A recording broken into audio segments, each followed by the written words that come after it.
Esta es una producción de Grupo Fórmula.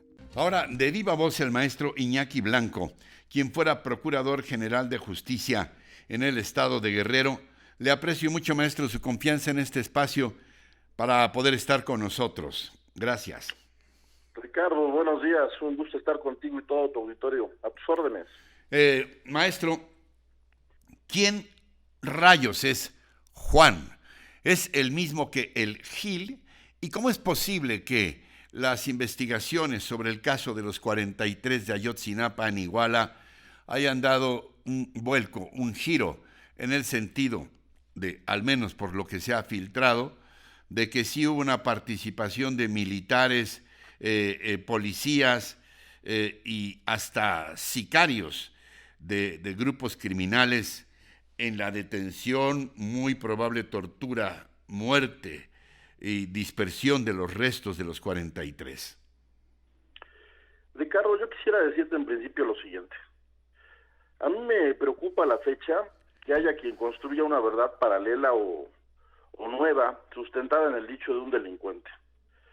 En principio me parece que se trata de una apología de rencor, venganza y mentira en contra de todos aquellos que perseguimos y encarcelamos a este sujeto.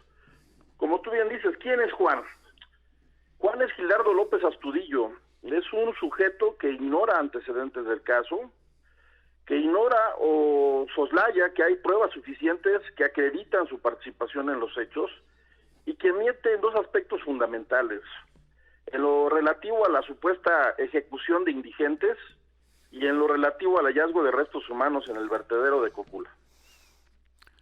O sea, lo que nos dices es que este sujeto, Juan o el Gil, que serían el mismo, ¿fue uno de los participantes o tiene una responsabilidad en la desaparición de los 43?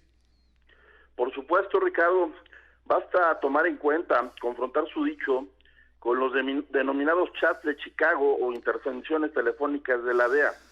Allí advertimos que él fue de las personas que interactuaron directamente con los hermanos Salgado Casarrubia, identificados como líderes de los Guerreros Unidos, y que acató una serie de instrucciones que incidieron en lo relativo a la privación ilegal de la libertad y a la posterior desaparición de los normalistas. No hay más que leer a detalle, confrontar, para darnos cuenta que este sujeto está mintiendo. Si tú das lectura a este documento, darás cuenta de que en ningún momento se involucra al Ejército, a la Policía Federal, a la Policía Estatal o incluso a la Ministerial. Yo quiero decir sobre este punto que destaca y debemos tomar en cuenta el trabajo de la Comisión Nacional de los Derechos Humanos respecto de una recomendación a la que desconozco por qué razones a la fecha se le resta crédito. Hay un trabajo ahí exhaustivo, muy puntual, que da cuenta de quienes pudieron haber participado. Sí hay elementos de distintas corporaciones, de distintos niveles, nivel municipal, estatal y federal, que participan en los hechos, pero las más de los mismos es por omisión.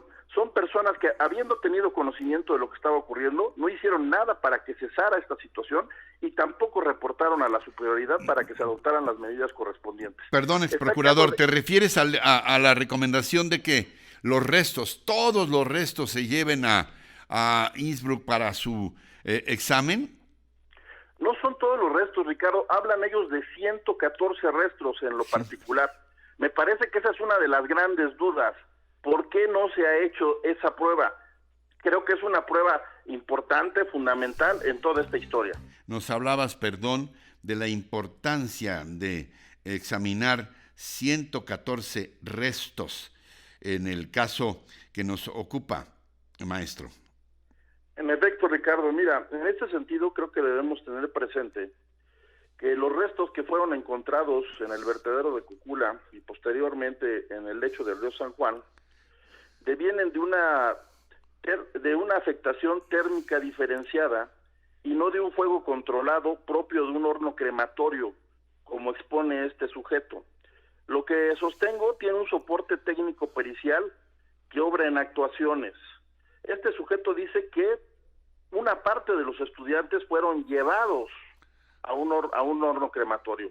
y que estos restos se le entregaron a un agente de la policía ministerial que se encargó de esparcirlos posteriormente en dichos lugares. Te repito, sobre el particular hubo una afectación térmica diferenciada. ¿Esto qué quiere decir?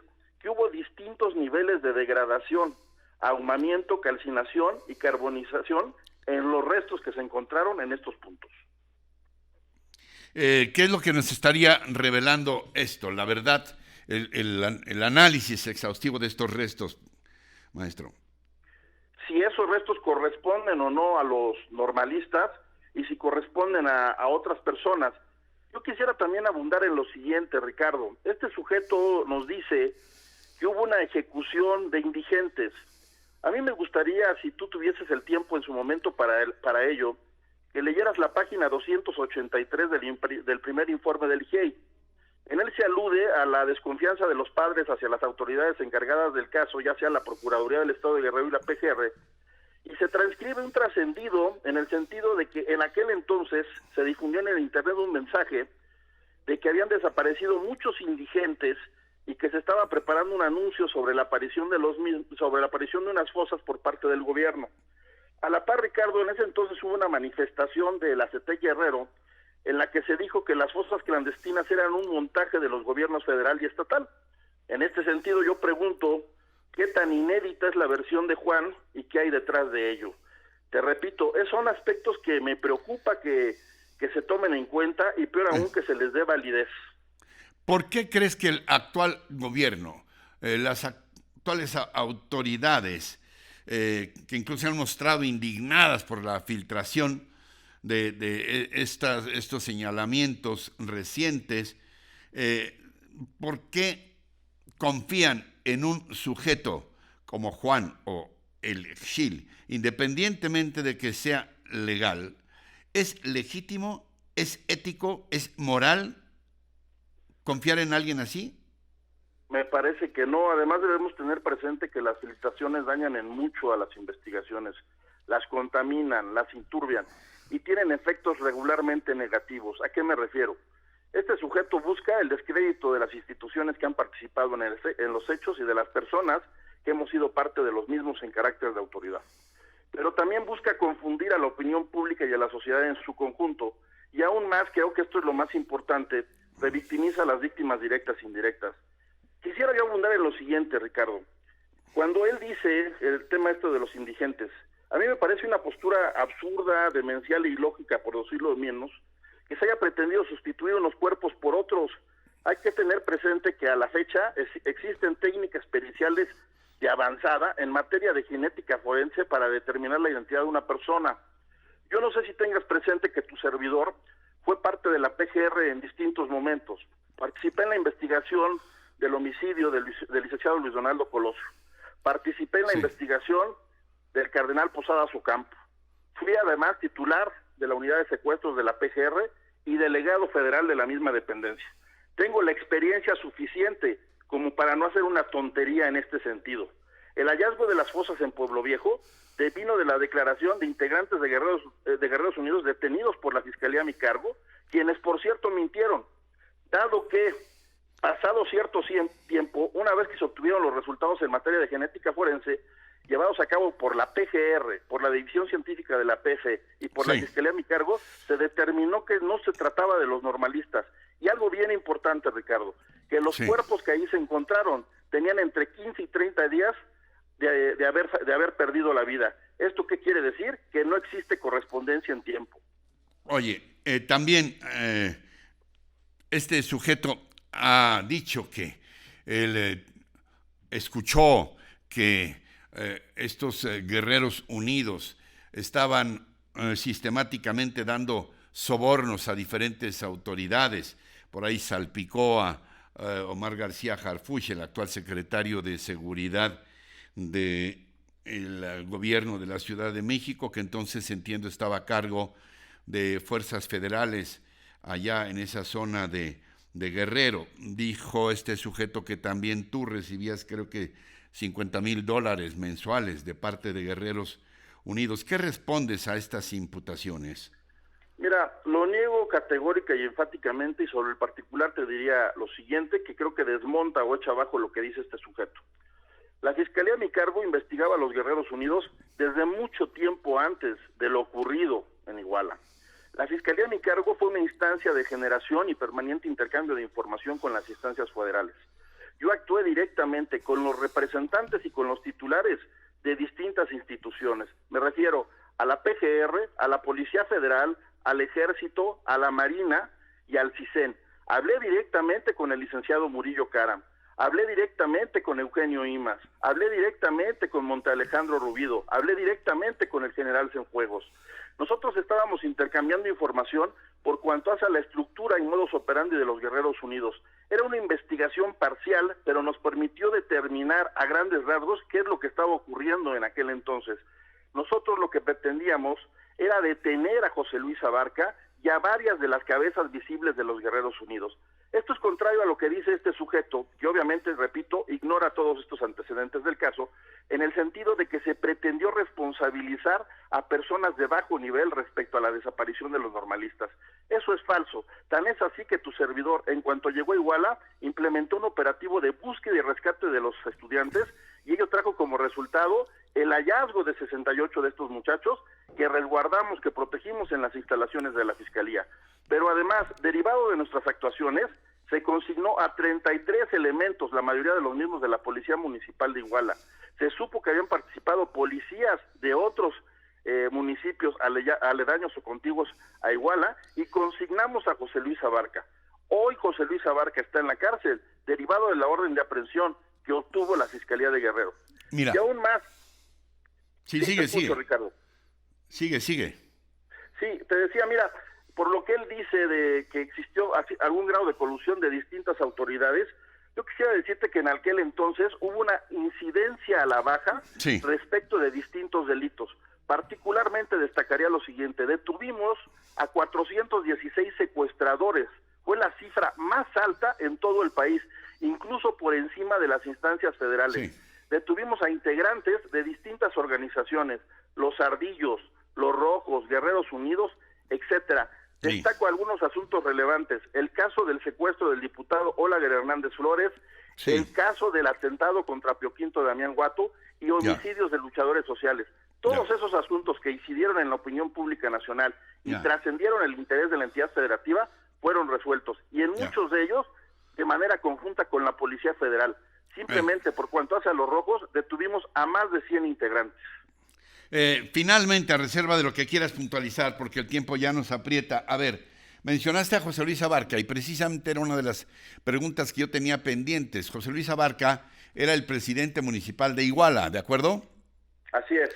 En cuanto supimos de esta matanza espantosa, nos trasladamos. Yo me fui a Iguala y lo primero que me llamó la atención eran los anuncios que había espectaculares de una gran convocatoria de María de los Ángeles Pineda, la esposa de José Luis Abarca, que estaba ya en plena campaña para suceder a su marido como presidenta municipal. Y lo que decía la gente ahí, la mayor parte de la gente nos decía, si desaparecieron a los muchachos es porque ella creyó que venían a sabotear su evento. Entonces, a ver, a lo que voy es, ¿por qué ya no se ha interrogado ni a José Luis Abarca, ni a María de los Ángeles Pineda? ¿Por qué ya no desaparecieron de las investigaciones? Como si, siendo presidente municipal él y queriendo sucederlo ella, ya no tuvieran nada que ver con la desaparición de los 43, Iñaki. Mira, esto es importante. Creo que las actuales autoridades nos tendrían que dar cuenta de ello. Está claro que los Abarca, a través, en este caso, de la esposa, pretendían preservarse en el poder y seguir controlando muchas cosas. Como tú bien dices. Y tenían parentescos con los... ella, sobre todo, parentesco con los Guerreros Unidos, ¿no? Sí, a través de sus hermanos y de sus padres. Sí, bueno. Hay que tener presente que siempre estuvieron ligados a los Guerreros Unidos. Hay una serie de antecedentes por cuanto a detenciones de distintos personajes, entre otros en aquel entonces de Toribio Rentería, el denominado también el Tilde. Yo creo que también deben de tomarse en cuenta respecto de la responsabilidad de estos sujetos. Te reitero, lo que contienen los chats de Chicago, las intervenciones de la DEA, y las pruebas limpias a que alude la CNDH. Hay testimonios, particularmente el de los hermanos Sotelo Salinas, que nos dan cuenta de lo que ocurrió. ¿Por qué estos testimonios no son tomados en cuenta? Fueron tomados en presencia de abogados y en presencia de representantes de organismos no gubernamentales de defensa de los derechos humanos. Aquí no puede alegarse que estén afectados de nudidad por haber sido obtenidos mediante tortura. Y algo con lo que quisiera también concluir, este sujeto mencionó en su momento, volviendo al tema de los indigentes, ¿sí?, que no sabía, está dando a entender que no hubo identificación de cuerpos.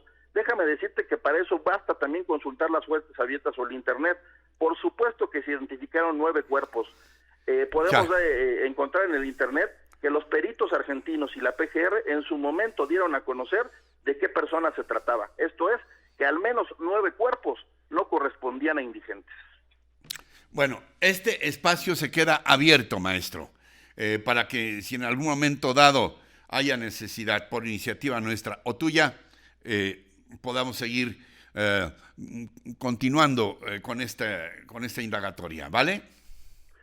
Vale, Ricardo, yo nada más concluiría diciéndote que el tiempo no es un velo piadoso que todo lo cubre. La verdad siempre se abre camino y espero que en esta ocasión sí tengamos certeza a partir de pruebas contundentes que sirvan para acreditar de manera fehaciente e indubitable qué ocurrió aquella noche.